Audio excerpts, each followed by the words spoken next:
5 में हम कुछ बातों को पढ़ते हैं।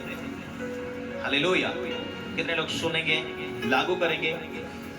आप वचनों को सुनेंगे, लागू करेंगे, आज के बाद ऐसा ही जियोगे या ऐसा ही जियोगा, तब से परमेश्वर आपकी लाइफ में काम करना शुरुआत करता है।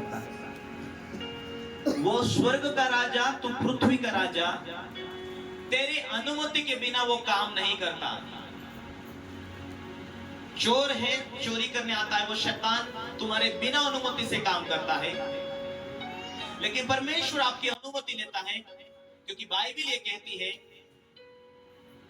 यीशु आया जीवन देने और बहुत आयत का जीवन देने के लिए। वो सच्चा प्रभु है। तेरा हृदय को तू खोलेगा, तुझे पछतावा होगा कि मैं यहाँ चुका हूँ, मैं पापी था, तूने दया किया, प्रभु मेरी ये गलती है, मैं छोड़ना चाहता हूँ, आज के बाद तेरे लिखित वचन के अनुसार जीना चाहता हूँ।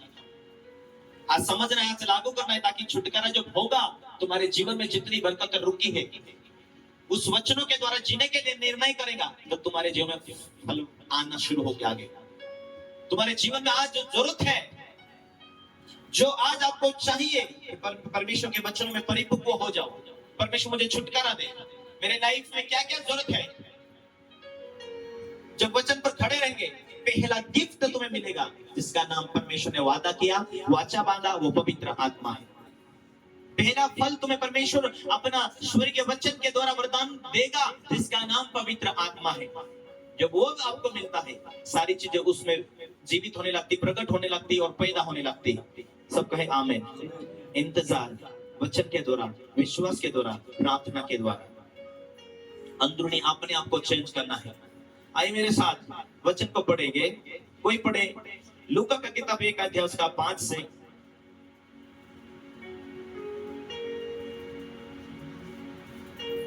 जकरिया जो था, कोई पढ़े?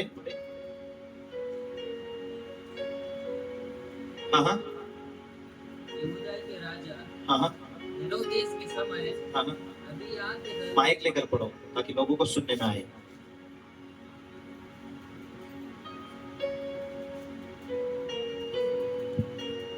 यहूदा के राजा हेरोदेस के समय हाँ, अबिय्याह के दल में जकरिया नामक एक याजक था, और उसकी पत्नी हारून के वश में की थी, जिसका नाम इलिशिबा था। उसका नाम एलिशिबा था। वे दोनों परमेश्वर के सामने धर्मी थे और प्रभु की सारी आज्ञाओं और विधियों पर निर्दोष चलने वाले थे।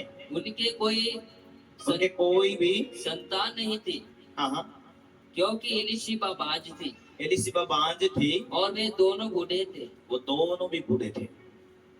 आगे पढ़ते जाओ। जब वह अपने दल की बारी पर परमेश्वर के सामने याजक का काम करता था, तो याजक की रीति के अनुसार उसके नाम पर चिट्ठी निकली कि प्रभु के मंदिर में जाकर धूप जलाए। धूप जलाने के समय लोगों की सारी मंडली बाहर प्रार्थना कर रही थी। हालेलुया। जकरिया नामक व्यक्ति है, उसकी पत्नी एलिशिबा है। ये प्रभु के भवन में जाकर धूप जलाने की जो उसको अधिकार मिला था, पद था, और वो हर समय जाकर धूप जलाया करता था। हालेलुया। बारी बारी से। लेकिन एक दिन उसके नाम की चिट्ठी निकली। भले वो याजक का काम करता है, लेकिन उसको एक चिट्ठी निकली कि आज तुझे धूप जलाने के लिए भवन में जा और अपना काम कर। तो वो एक चिट्ठी निकली और वो चिट्ठी के अनुसार वहां जाकर धूप चढ़ाने के लिए गया। इस रीति से परमेश्वर की आराधना करते थे उस टाइम में, चुने टाइम में। हालेलुया। और वहां पर एक स्वर्गदूत अचानक आता है और उससे बात करता है। आगे पढ़ो। उस समय प्रभु का एक स्वर्गदूत धूप की वेदी की दाहिने ओर खड़ा हुआ। एक को कम करेगा। उसको दिखाई दिया। जकरिया देखकर घबराया और उस पर बड़ा भय छा गया।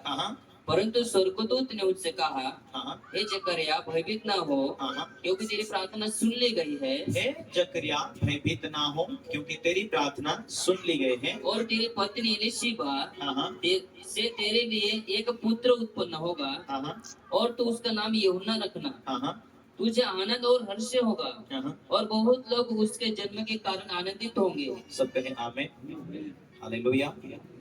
जकरिया धूप जलाने के लिए जब अंदर गया तो स्वर्गदूत ऊपर से आकर उसे मिलता है। जकरिया, तेरी पत्नी से तेरे लिए एक बेटा उत्पन्न होगा। तो जकरिया जो है वो विश्वास नहीं कर पाता, मैं तो बूढ़ा हो गया, मेरी पत्नी बूढ़ा हो गया। आराधना करते करते, सच्चाई में चलते चलते, पर वचन क्या कहता, वो दोनों परमेश्वर के नजर में धर्मी थे। परमेश्वर की विधि के अनुसार वो निर्दोष चलने वाले थे। बुढ़ापे तक वो बुढ़ापे तक चले, और एक दिन परमेश्वर उस बुढ़ापे में स्वर्गदूतों को भेजता है, और स्वर्गदूत ये बात कहता है, स्वर्गदूत आकर कहता है, जकरिया तेरी पत्नी अब गर्भवती होगी, उसका नाम तो यूहन्ना रखना। तो उसने एक शंका किया, ये कैसा होगा, मैं तो बूढ़ा हूं, मेरी पत्नी भी बूढ़ी है। वचन कहता है कि परमेश्वर के लिए कोई भी काम असंभव नहीं। जब जकरिया ये बातें कह रहा था, मैं तो बूढ़ा हूं, मेरी पत्नी तो बूढ़ी है, यानी कि शंका किया उसने। हालेलुया, हालेलुया, शंका किया। लेकिन उसकी लंबे समय से प्रार्थना ये चल रही थी कि प्रभु मुझे बेटा दे। अब बुढ़ापे में वो प्रार्थना करना बंद कर दिया कि प्रभु आपको बेटा चाहिए। आराधना करते करते, प्रार्थना करते करते वो दोनों परमेश्वर के सामने निर्दोष थे, और वो बूढ़े हो चुके थे। आप कोई उम्मीद नहीं थी, लेकिन उन्होंने प्रार्थना बंद कर दिया। बच्चे के लिए प्रार्थना करना बंद कर दिया। Hallelujah, hallelujah. उन्होंने विश्वास